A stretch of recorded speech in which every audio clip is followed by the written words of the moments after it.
107.5 WBLS, your number one source for R&B. Welcome inside the calm before the storm. I told you this brother was coming by, and without further ado, he's here. And, I think if I was a betting man, I would play the number 16, because it must be 16 years that has that magic number, because this is your 16th book. And last time Ashanti came to me, she didn't come to me until 16 years later. So 16 is a number I'm going to start concentrating on. Award-winning journalist. What more can I say about it? He has one of the best international talk shows around, and he's been around with us for quite some time. Although I thought the brother would have taken and chosen the route of sports, because he had the height, and I know he played in school. Life has a way of setting and changing our destiny at times, and it changed it for the better, and obviously a very longer career and a healthy career. It is a pleasure to finally welcome to the Quiet Storm, the calm before the storm, Mr. Tavis Smiley. So thank you for coming. I am honored to be here. First of all, let me say what a blessing it is to be sitting next to you. Oh, you're very kind. You are, some people are legends in their own mind. You are a legend in your own time. And we all have that I'm moment. honored to be here, man. And second of all, somebody get me a Powerball ticket with the number 16 on it. For real. So if you For real. if that number is that good, It is that I want good. to play it, man. Hey, this is your 16th book, isn't it? It's been a while. Yeah, I've done a few of these. Yeah. You've done a few. Yeah. And this time you partnered up with David Ritz again. Yeah. And the partnership that you guys, the chemistry that you guys have is pretty remarkable. I was just talking to my publicist, my fine publicist at Little Brown, Liz Garriga, and we were talking about the fact that I did a 3-book deal with Little Brown. I'd never done anything with Little Brown before, so I took a chance on this company. They've been very good to me. We did a 3-book deal, and we had no idea that the 3 books would be what we call the 3 M's. The first one was about Martin. Wow. Martin King, Dr. King. Second one was about my friendship with Maya and Michael. Martin, Maya, and Michael. It just turned out that way. When we signed the deal, I knew I was doing the King book, didn't know what the other 2 books were going to be, but it turns out to be the 3 M's, and we'll see if we got something else for Little Brown. But our contract with Little Brown ends on this journey. Well, you know what? There's something that tells me that there may be another book coming from this journey. Before You Judge Me is the book Tavis Smiley and David Ritz has just released, The Triumph and Tragedy of Michael Jackson's Last Days. Yeah. Why at this time? Yeah.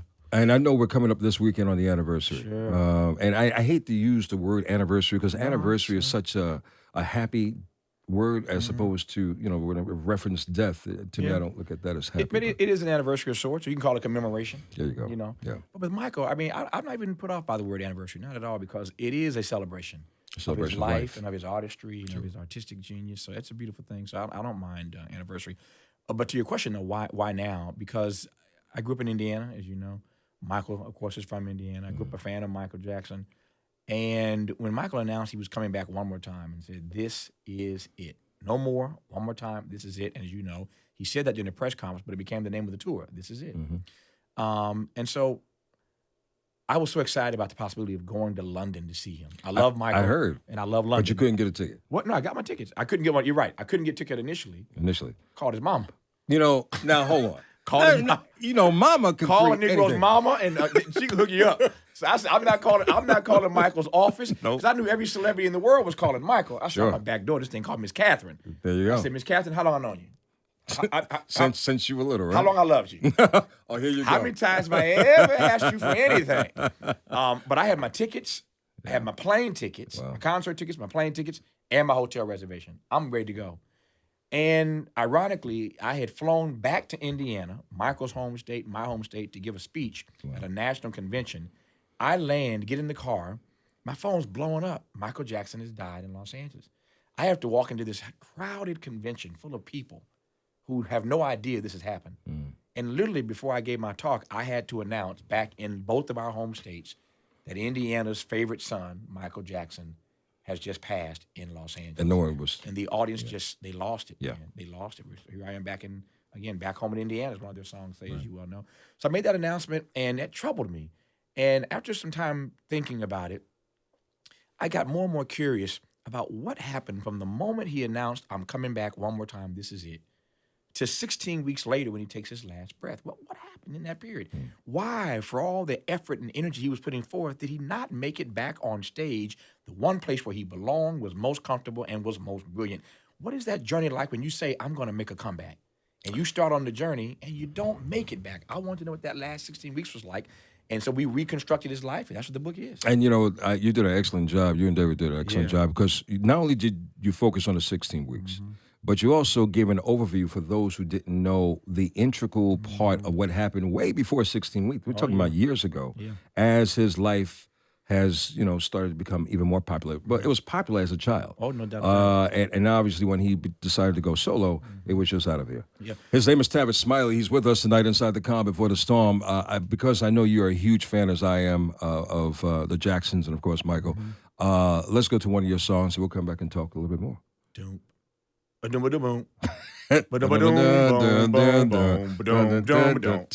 That's I Want You Back, ladies and gentlemen. Yes, you missed out on that. That was probably one of the first songs, Tavis, before I thought about radio. I thought it was going to be Michael Jackson II. Okay. That I started singing. I Want You Back. You got the voice, man. You're right. Okay. Tavis Smiley with us. We'll come back in just a second. Tavis Smiley is with us tonight. Now, look, LG! You know what the interesting thing, perspective on this? Understand this, ladies and gentlemen. In 1994, Time magazine named this young man one of America's most promising young leaders. 15 years later, Tavis Smiley, 2009, Time magazine honored you as one of the 100 most influential people in the world. You know what I paid for that? Well, you know what? I can't afford that. So I'm glad you paid some great money for that. It took me 15 years to save the money up. Jeez. To buy off the editors at Time magazine. Hey, man. No, it was a great honor. Blessing, man. Yeah. Sometimes, I've said so many times, Lenny, and you'll appreciate this, that sometimes your life exceeds your dreams. Wow. It's a beautiful place to be in if you ever have the feeling of your life exceeding your dreams. Michael Jackson's life exceeded his dreams. My life has exceeded my dreams. You look up on a list of the 100 most influential folk in the world. I mean, I never imagined as a kid running around the backyard in Indiana. Right. But it's a blessing, and you just try to pay it forward, you know. Look, Tavis Smiley has a new book, Before You Judge Me. It's a reflection of the last 16 weeks of Michael's life on Earth. And it's the triumph moments and the tragedy moments that he takes you through along with David Ritz. Was there any controversy in putting together this book and coming out with the book? I haven't. I've been very fortunate to have written about Martin and Maya and Michael, and to have had the relationships that I had with them or their families that allowed me to do these books without lawsuits and licensing, fights, and all that kind of stuff. I haven't had that. So, you know, and I think part of that's because I hope at least that the work and witness that I've tried to engage in over the course of my career has led people, if not to always agree with me, and nobody always agrees with me, but I hope to respect the fact that what I'm trying to get at as the truth, or put another way, I want to revel in and celebrate the humanity and the artistic genius of Michael Jackson. So, well, and that's what, you know, a lot of us obviously not as close as you were to the family and obviously observing Michael. And because he came from your hometown, he became an extension. The entire family, the brothers became an extension of our family. And I think, you know, even it struck me very emotionally when I heard of his passing because, you know, you just couldn't believe it. It's almost like the closest relative you could ever think about has now transitioned. Well, he becomes, as you know, the soundtrack to our lives. When you hear these songs, they take you back. They do. They take you back to your childhood. They take you back to the Saturday morning cartoon. For me, they take you back to where you are the first time you heard Off the Wall. They take you back to The Glove. I mean, you know, these songs represent moments in our lives. And so when you hear them, it takes you back to a particular place that you want to celebrate and you want to reminisce and revel in. And that's what great artists do. They have a way of investing themselves in the lives that we live and the legacies that we leave. Your personal moments with Michael. I only met him a few times. As you know, Prince and I were dear friends. Yes. And blessed to have had a 20-year friendship with Prince.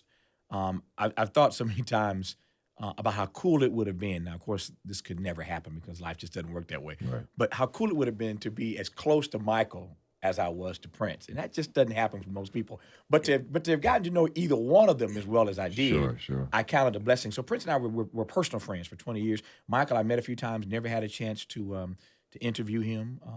But again, met him and know his family. David Ritz, who you mentioned, my collaborator on this text, wrote Janet's memoir with Janet. He wrote it with her. So we're very connected and tied in with the family.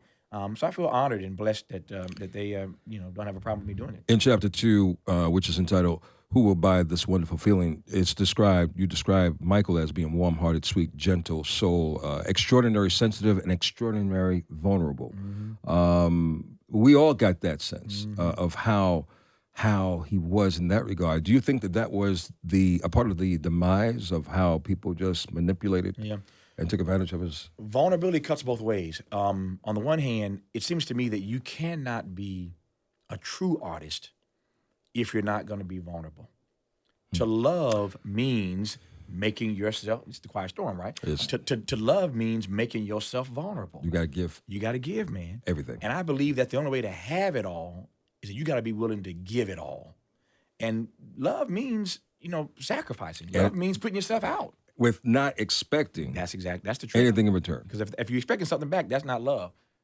No, that's just a moment. That's just a moment. Yeah, exactly. We've all had those. We ain't gonna testify tonight. No, we're not testifying nothing tonight. We've all had some of those. Yes, sir. But Michael was vulnerable, to be sure. On the other hand, I always try to push back on this notion that Michael was just taken advantage of. There's no doubt about that people try to take advantage of him. I have said so many times that Michael had his own self-inflicted wounds, to be sure, Lenny, but he also was killed by greed. Greed killed Michael. When Michael made this announcement he was coming back, everybody wanted to get their claws into him. Well, he's the cash cow for everybody. That's exactly right. And so the greed. So was it greed from him or greed from the people who wanted him to be back in the spotlight? I think maybe a little bit of both. I mean, but certainly, the complicity of those who pushed him to go from committing to do 10 concerts to 20 to 30 to 40. The number ended up at 50. Yeah. I mean, how did they think Michael was really going to do in his condition he was in at his age? And they said he does 50 shows. I think one of the representatives from AEG that you quoted in the book stating that he could have done at least 2 years in Europe alone. He could have. There's no doubt. There's no doubt about the demand for him. Right. His but demand physically, right. Can you do 50 shows? I don't know. I don't know who does that. So people are going for records. The most shows ever done at the O2, and everybody's thinking money. And you got creditors coming after him. His father, Joe, is after him to scrap the AEG shows and to do a reunion tour with his brothers, and saying that'd be more special and you'd make a lot more money and you wouldn't have to do 50 shows to make the kind of money you would make with your brothers for a couple nights. So, everybody had their hooks into him. So yes, he was vulnerable because that's how the true gift comes out. On the other hand, while the media did manipulate Michael and others manipulated Michael, Michael wasn't nobody's fool either. No. Michael used the media when he wanted the media. Michael manipulated people. And there are a lot of people who think, and I think I agree with them as well, that the minute that I want to be gentle about this, the minute that he abandoned his friendship, his relationship with Quincy Jones, things changed for Michael. Because Quincy was so good to him and such a father figure, not just creatively, but just as such a father figure. When Michael pulled away from Q, things just started to spiral, I think. Tavis Smiley is his name. The book is out and it's available. Before you judge me, look, you have to look out for Tavis. I know you were in New York yesterday, and where do you go? Your next 2 stops are? We are in Washington just for a couple things this weekend, I think, and then out to L.A. So I started in New York. Well, where else do you start? You got to come to New York. You got to come to Big Apple. I live in L.A. and I got to close in L.A. When I started here. I think we're going to shoot up to Seattle one day, up to San Francisco, the Bay Area one day, but mostly New York and L.A. Yeah, well, you got to get down to Atlanta, man. I love Atlanta. Yeah, it's a great place to live. Any excuse to hang out. I know that's right. I kind of marked this book up pretty badly, man. I'm impressed. I like to do that because it reminds me of certain highlighted moments. And, you have so many interesting things in here. In this book, though, I gathered one thing. Would you say that Michael was a person, even as a child, to not have any kind of leisure life? He regretted that he had a childhood-less life. The title of this book, Before You Judge Me, comes from a song he wrote called Childhood. Oh, I remember that. And he says, the line of the song is that before you judge me, try hard to love me. And of all the song lyrics that we went through and researching his corpus, his musical corpus, that line stuck out for David and me. Before you judge me, try hard to love me.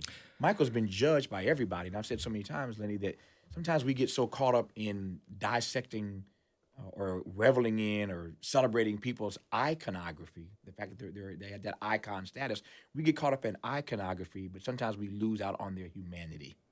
And so this book is about trying to get into Michael's humanity. Clearly, we want to celebrate his artistic genius, but it's his humanity I want to revel in. And so none of us knows what it's like to have that kind of pressure thrust upon you at that young age.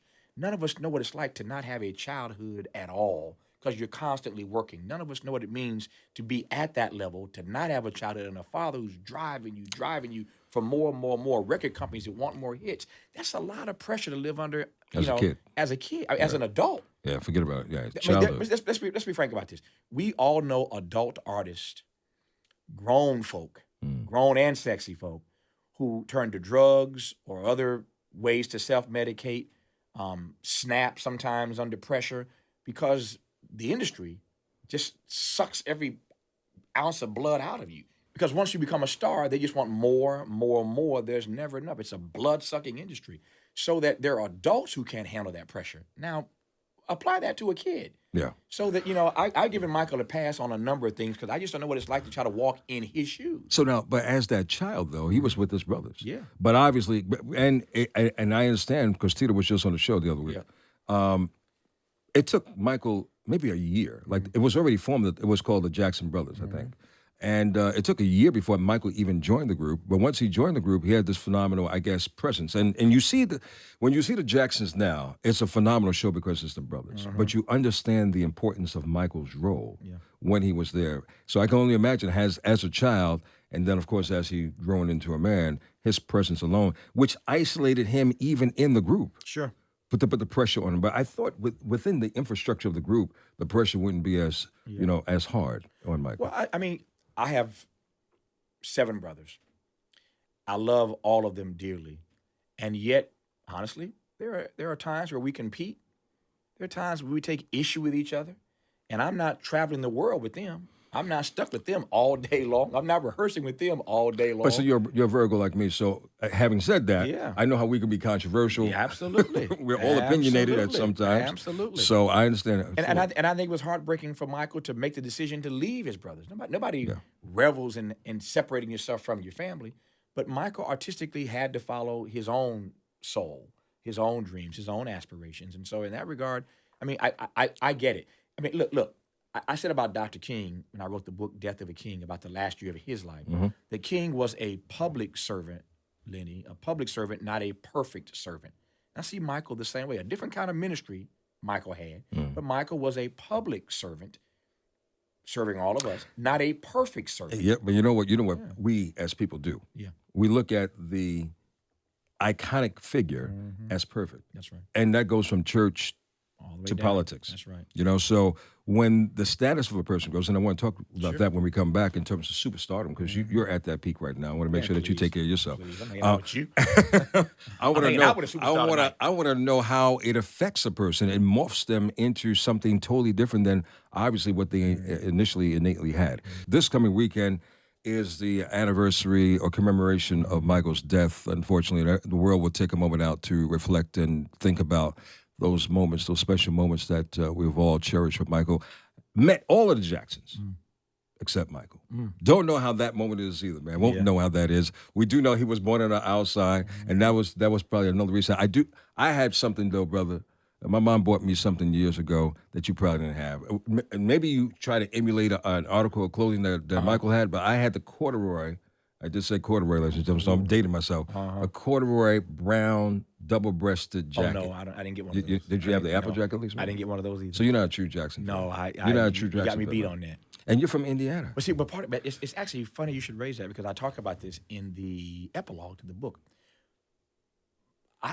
Part of my journey with Michael was growing up Michael had a strict father. I had strict parents as well. But I grew up in a Pentecostal church. You feel me on this? Go ahead. We in church 7 days a week. Yes, sir. Shouting, singing, dancing, speaking in tongues, trying to live a holy life. So I would have been condemned to hell for listening to secular music. You feel me? Yes, sir. So I had to sneak. See, your mama got you the outfit. But I think I took a greater risk. I took the risk of getting beaten, you first did, of all. You did. Much less being condemned to hell for listening to secular music. I had to sneak and watch the cartoon on Saturday. Yeah. I had to sneak and listen to Michael on the radio. So you didn't know about Ray and Charles? I didn't know. I had to sneak and try to watch Soul Train. Such a shame. But that's what I grew up in. And it wasn't until I got to college that I was able to, be a little bit more free about my own taste and my own choices. But you know what? Look where you have developed too. So everything happens for a reason. Sure. And we never understand the process as a child. And let me be very clear. I don't mean to in any way cast aspersion on that upbringing. Right. I've said consistently there are three things that have sustained me. I call them the three F's. My faith, in this order, my faith, my family, and my friends. So I have an abiding faith. So I thank God for that experience growing up as a child. So I don't denigrate it, but there were some things that we were told that you can't do this, you can't do that I just think were a little bit too much. Yeah. Don't get me preaching tonight. In chapter 6, storm, in chapter 6 of Before You Judge Me, the latest book by Tavis Smiley and David Ritz, superstardom plus artists equal unmanageable. That's Marvin Gaye. Marvin Gaye. Marvin Gaye said that. It's interesting because having spoken with Jan Gaye and understanding her book and understanding the other side, which David wrote, right? Same guy, David Ritz. Yeah. And understanding how that side of Marvin was, which we never got a chance to see. So is it safe to say that the superstars that get to a certain level in life, they become uncontrollable, unmanageable, because they're so creative. Yeah. Miles Davis was another one. They couldn't really construct and conform to direction. They pretty much want to set their own path. That was Marvin's assessment, and we quote Marvin in the book. What makes David Ritz such a great collaborator for this book, as I said, I mentioned earlier, he wrote Janet's book with her. He wrote Divided Soul with Marvin Gaye. He wrote Brother Ray with Ray Charles. When you go through David's archives, all these interviews, and so many of them, he had conversations with these other artists about each other. And the stuff that David has on file of what artists said to him about Michael, priceless. It's priceless. And we were able to weave a lot of that analysis from other artists into the book. So Marvin Gaye made that particular point. Berry Gordy, of course, the founder of Motown, put it to me like this.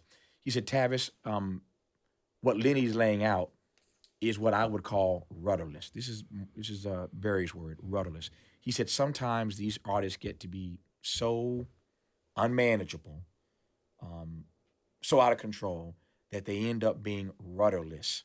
And his point was that if you're not anchored to something, if can't nobody tell you nothing, then you end up being rudderless. We used to sing a song in that little Pentecostal church that I grew up in, and the words were these, Lenny. I know you love lyrics as I do. I love all lyrics of songs that mean something to me. The lyric of the song was, there's a storm out on the ocean, and it's moving this away. If your soul ain't anchored in Jesus, you will surely drift away. And so it's not about even proselytizing about Jesus, but the point is that in our lives, we have to be anchored to something. And if you're not anchored to something, you become unmoored and you start just drifting and floating. And in some ways, that happened to Michael. But, in one of the chapters in this book is Jehovah's Witness.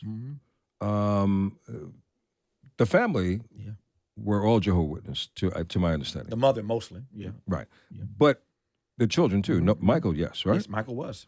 So isn't that considered to be the anchor? It was the anchor until Michael had the same kind of experience I had with the Pentecostal church. He had it with the JWs. I had it with the Pentecostals, which is that we love our faith and we want something to believe in. And we certainly believe that, there but for the grace of God go we. But some of these rules, some of these regulations, some of these constructs that constrict our lives are things that you have trouble trying to navigate. And so Michael found, we talk about it in the text in detail, Michael at times had trouble trying to juxtapose his faith with his artistry.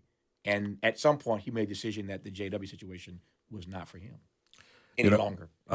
This book is phenomenal, and it's a great read. And it's under 300 pages, ladies and gentlemen. I know sometimes people count pages. Yeah, I don't write long books because I can't read long books. And a lot of us have crazy schedules. So it's definitely worth picking up if you are a true, undying Michael fan as we are. I think that you'll enjoy every chapter that this book lays out for us in great detail. And the chapter Do or Die, which is chapter 20. Michael, as we mentioned a little earlier, was a cash flow for many people that kept sucking money out of him. The only person, as you have heard, and when all that came out, the only person who he gave that money to was Mama and the children. Mm-hmm. The whole family got a little kind of annoyed at that. But obviously he understood the most valuable people he could trust and depend on for the rest of his life. And at this stage of the game right now, money is, I don't call money the root of all evil, but it can be done for wrong things if you're not, again, anchored in a certain manner, shape, and form. How do you feel that what will happen now, because obviously Mrs. Jackson had to sell off some of that Beatles catalog, because I think that played a lot of it into this situation as well. How do you think that this will all play out in the end? A couple of things. One, just a word, a tribute to his mother. We are who we are, Lenny. This is true for you, me, and everyone watching or listening. We are who we are because somebody loved us. It might not have been your birth mother or your birth father. I don't know who it was in your life, but every one of us is who we are because somebody loved us. Michael was loved by his father. Never mind the disciplinarian that his father was. He was loved by his father, but he was loved and adored by his mother. And the things that Michael did to celebrate and honor his mother is in direct correlation to the love that he felt from Miss Catherine, from his mother. So we are who we are because somebody loved us, number one. I want to just make that clear, the link between Michael and, I mean, all black men, we love our mamas. Yeah. So we're not surprised that Michael loved his mama so much. I mean, everything I'm doing, I'm here with you right now trying to make my mama proud. That's my whole modus operandi. Make my mama proud. Sure. Don't embarrass my mama. To the money question, it is interesting to me, and we see it all the time. Now, Prince did well in life financially, and he's going to do just as well in death. Yeah. Elvis Presley has done better in death than he did in life. His estate is worth so much more now than it was when he was. Jimi Hendrix is worth a whole lot more money dead than he was alive. And I think the same is going to be true of Michael and the estate. And I've got, I got my own issues with, the way they do things, some decisions they make here and there. But at the end of the day, his mother, as long as she lives, and his children, as long as they live, would be well taken care of, because there's just so much there for his estate to call, so much for them to do. And I just hope that they will always do it with respect, right, and do it in the spirit that Michael would want it done in. I mean, I think about Prince, who I mentioned a moment ago. Prince made one mistake in his life where his licensing is concerned. We talked about it, so many times. He licensed at one point, you might recall, the song Little Red Corvette to, obviously, Chevrolet. And he regretted to his death that he ever let Chevrolet use that song, Little Red Corvette, because he didn't want his music to be prostituted in that sort of way. So all these estates have to make decisions about what's right for the music. But Michael's legacy artistically is just so rich. His mother and those children would never have to worry about money, because it was just such a great catalog to comb through. Yeah, and just to go back with Prince, I mean, everybody talks about this vault, including Jimmy Jam and Terry Lewis. So can you only imagine what kind of music still has to come out of this vault that we don't know about? That's right. The various chapters that you will find in this book is Stranger in Moscow, which is a song. Great song. As well. Father, April Fool's Day, The Milk, which is the tragedy part of it. That's what he called the drug, the propofol that he needed. He called it the milk. And Michael had insomnia. Yeah. And he had he's meticulous. As a Virgo, Tavis, you have a lot on your plate. You've been doing a lot for years, and you continue to do and do multitask and do several things at the same time. What kind of pressure falls on your personal shoulders that you find it hard to just maintain a good balance? There is a difference, as you know, Lenny, between sympathy and empathy. Mm-hmm. Sympathy means feeling sorry for somebody. Empathy means putting yourself in their shoes. And most people don't want your sympathy. They want your empathy. They want you to take a moment to put yourself in their shoes, to try to understand what they have to go through. This book is not about sympathy for Michael. It's about empathy for Michael. How do we get to know Michael, to understand him better, to walk as best we can in his shoes in these last 16 weeks? So that in researching and writing the book, I always wanted to keep an empathetic posture so that I could better understand what Michael was going through. And the best way I can relate to him, and your question about his insomnia, I've never really had insomnia. I've had it on occasion when I can't shut my brain down.